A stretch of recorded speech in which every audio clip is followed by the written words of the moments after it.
You just caught me hanging out with my good buddy up here, Matt Forte. Commish checking in. Forte or Dash. Exceptional past week overall. Looking into a big playoff run coming up here for myself as well as many others. This guy going to be probably one of the biggest parts of it. Good game over there, Matt Forte. Just want to chime in, say hi, uh, and let's go ahead and get in some good information. All right, into the week. As you guys know, this was a huge week this past week. Got a lot of good stuff happening. Playoffs teams coming through. We've decided who is in the playoffs, who is not in the playoffs. We decided the lottery is starting to happen here shortly. Eric's already gone through and mixed and matched and basically was able to tell us how many ping pong balls will be for each person. Saved me a little bit of time overall. Thank you for that, sir. Also, then posted a video blasting my great trades, my smart trades, trades that he just was mentally not capable of, evidently, and because of that, he's upset at me. I accept. I'm sorry for being a fantasy genius again, sir. Um, was able to wrap up this past week with an award for myself, another $50 coming in. See you, Spiller. Not that he had anything to do with it. $50 coming in for most points in the league. Thank you, Scott. Thank you to Kenny Stills and Drew Brees, who decided not to play at all on Monday night. And thank you to Russell Wilson. I may have to get a Russell Wilson jersey. Plain simple. I'm not a Seattle fan. Really don't. I'm okay. They're my top 15. Really don't even like Russell Wilson that much. But the fact that he just carried me to a victory at the end, huge. Huge for me. So, I'm going to do things a little bit different. Instead of doing a recap right away, I'm going to get into a few different fun facts about the league, actually. Let me minimize here. Working with a little new system, trying to work some stuff out, and I believe I got it. To start off, we have some fun things going on. I went ahead and I split up, actually, each division. We had in the past this year talked about who is the strong divisions, who is the weak divisions. I think we all know the answer to is who had the strongest and weakest divisions, but I decided to do a few calculations for us just to make sure everybody was on the same page. So let's dive into it. In the points for category, I'm going to go strongest to weakest on this. I went ahead and I took the average of the three teams throughout the whole year, their total points. In the West, we actually have the strongest. An average of 18, 57, 13 is the amount of points overall between myself, Derek, and Scott. The next closest is the North, almost a 200-point differential. 200 points. North 1663, South just behind them at 1634, and in the East, weakest overall as far as the divisions go, 1588 25. That is the average amount of points scored between the three teams. Vinegar Strokes, Eric. May the Swartz be with you, Derek Lehman, and I'm tanking everything in the world, Dicka of Mike, with an average of 1588 25. So then, all right, that's great and everything. So you guys scored a lot of points out there in the West, but nobody scored against you. Wait again. Actually, I went ahead and I ranked the the divisions who had the toughest overall as far as points against them. Let's dive into it. In the West, there was an average of 1,731.85 points scored against them between the three teams. So not only did we score the most, we also allowed the most, aka had the toughest schedule of everybody as well. The East, it's 1702. So the East scored an average of 1588 and gave up an average of 1702, hence the reason why there's only one team above 500. Interesting. In the South, 1661.58, and the North, 1647.76. So the North had not by far, but I guess by a decent amount, the easiest schedule by almost a 100-point average from the West. So that includes Andy, Doug, and Jared, which should have turned them into the best record overall as a full division, which we all know it did not. So, all right, Mike. So that's a whole division. Why don't we take a look at individual teams? I'm glad you asked. The least against overall. What team had the least amount of points scored against them?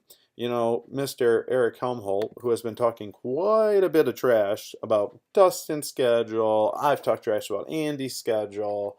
Jason's schedule's been mixed in, etc. Okay, so Dustin did have the least amount of points scored against him, 1559 for the year. So, yes, he had the easiest quote unquote schedule. However, second, the Hurricane at 1607. So he only had, what, less than 50 points less scored against him than what Dustin had? Or 50 points more, excuse me. Yeah, he's talking that much trash. Interesting concept. And finally, Jason can also thank the scheduling gods for his divisional title, 1612. So the three teams that had the most points, we've already kind of gone over this. Mine and Scott's teams pretty much ran away with this, and actually Andy came into third. So I talked a little bit trash about you, Andy. I take a little bit back. You didn't end up with the easiest schedule. I actually scored a decent amount of points. So nice work out there. Now, another category I decided to look at was overall. What is the total amount of games you would win if you played every single team every week? Scott, you're going to like this one. Scott would have ended up at the best record overall at 102 and 41. Myself at 143, followed by Andy. Again, I apologize, Andy, 98.45, and then Jason, 90 and 53. It's no surprise who's going to be at the bottom of this. Mr. Michael Samuels, 32 and 111. You should be thankful for your 3 wins.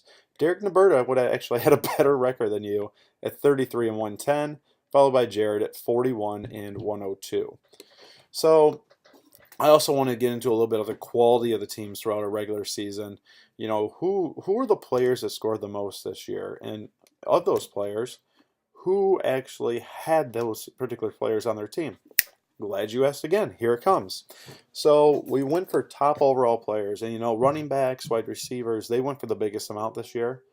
Quarterbacks are the people that actually scored the most points this year, led by Peyton Manning and Jason Ferguson, 384 points overall. We had Drew Brees, 316 in second. Dustin held him. Matthew Stafford was the third highest point scorer in the whole league with 299. Cam Newton, 275, which was held by Derek Naberta, by the way. Scott, 275 with Cam Newton. And finally, we get somebody else in there. Calvin Johnson was the 5th leading scorer in the league, myself, with 271. So I decided to switch this up by positions because obviously, you know, people are paying a lot of money for running backs. Who did it for the running backs? Jamal Charles was the #1 ranked scorer in our league, held by Scott with 263 points. Matt Forte, second, a Forte yard dash at 245. Noshawn Moreno, 233 for Dustin. $2. Cost him $2 this year for 233 points. LaShawn McCoy, again owned by myself, with 225. And Adrian Peterson was actually 5th with 224. So AP, I believe, went for the biggest amount of any running back. Barely made it into the top 5. So kind of an interesting little piece of information there. When we look at top wide receivers, we have Calvin Johnson, as I've already mentioned. Myself holding him with 271. Josh Gordon sat out the first 2 games. Still ended up second overall out of all the wide receivers in the league for scoring with 234. Pains me to say this, Demaryius Thomas with Scott, 3rd with 233. Brandon Marshall, 4th, with just under that 233 with Andy. And 5th, Antonio Brown with 232.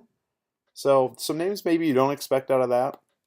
But when you're actually evaluating how much you paid on these contracts in comparison to what these guys ended up having, as far as points-wise, I don't know. Like, there's some good values, a.k.a. Antonio Brown, Noshawn Moreno. Even guys like Newton, Stafford, and Brees are all, and Manning, all those guys are decent value. So very interesting to look at it. Over at tight end, Jimmy Graham, nearly 240, scored 238. Great job by Jason. I ended up getting him. Vernon Davis, 2nd with 170. Jordan Cameron fell to 3rd after his recent slump with Scott. Thomas out of Denver for Andy at 164. Again, I think he has $7 or $8 contract. Fantastic work. And then Tony Gonzalez, also of Andy, the dual tight end connection, 159. I I don't care about kickers. Forget that. So when you look at all these teams as a whole, who actually had these players? Who was maybe the best overall general manager at acquiring the big time names, big time players that have to do with the league? I'm glad you asked that question. I'm here to answer that. I'm including kickers in this, even though I just didn't mention them. Scott had 5 players in the top 5 overall from all the categories, for one. Myself had 4. Jay, Dustin, and Andy had 3. Derek Lehman had 2. Yes, Derek Lehman had 2. Eric, you only had 1. Derek Naberta had 1. Michael Samuels 1. Derek Mostrom 1. And Jared 1. So as much talking about his team that Eric likes to do, and even Douglas likes to do, Doug had 0 players in the top 5 at any position, and Eric had as many as Mike Samuels, Jared, Derek Mostrom, and Derek Naberta. Fun facts of the day coming from your commissioner. Alrighty. So next segment here. Let's get into a little bit more details. Great week this week. I know this came down to the final.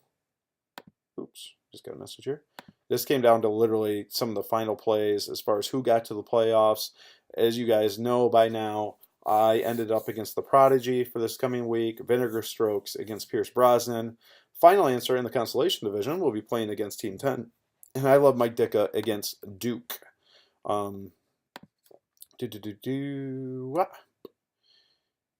For this past week, as far as the totals go, I'm not going to go into great detail because this video is already 10 minutes, but I ended up taking out Scott thanks to a great performance by Russell Wilson at the end of the week.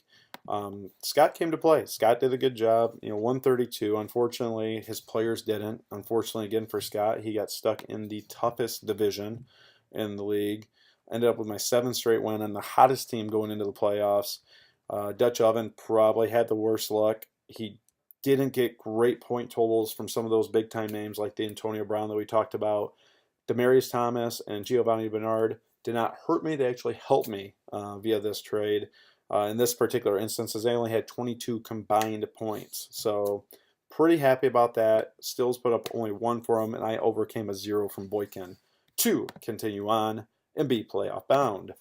Douglas, as I think I picked this, thanks to Alshon Jeffrey, whomped all over Andy, 177 to 131.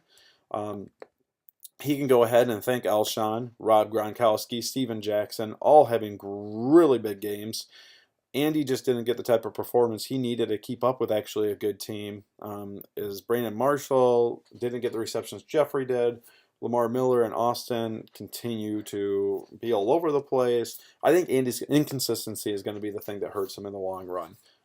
So the Prodigy took him down to make his way to the playoffs, while Andy still held on for the number 1 seed.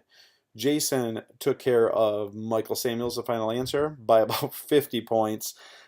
Jason's team going into the playoffs has some 2 good players happening for him just consistently, and that's Andre Brown, who has really stepped up, and Peyton Manning. If he gets a combination of Marshawn Lynch ever doing anything, MJD continuing his hot streak, he could be a team to watch. All those guys in combination actually led him to the victory. I did enjoy this headline. The Rectal Renegades embarrasses the Final Answer. Oof. Final Answer is basically looking into next year. Luckily, he has EJ Manuel, long-term contract now. He had 20 points, good quarterback for the future. Donald Brown looks to possibly be the starter in Indianapolis now. And he does have a couple other players that are younger. Charles Clay, Larry Fitzgerald is still going to be there. So he does have a nice little setup going on, but it's not going to be for this year. The Vinegar Strokes against Derek Lehman. Yes, Eric, I will apologize for picking Derek Lehman, even though he put up probably the best week he's going to ever have, because you also put up the best week that you're ever going to have. I believe there was a 2-week combined total that equaled less than what you scored this week, which I can probably see that happening again.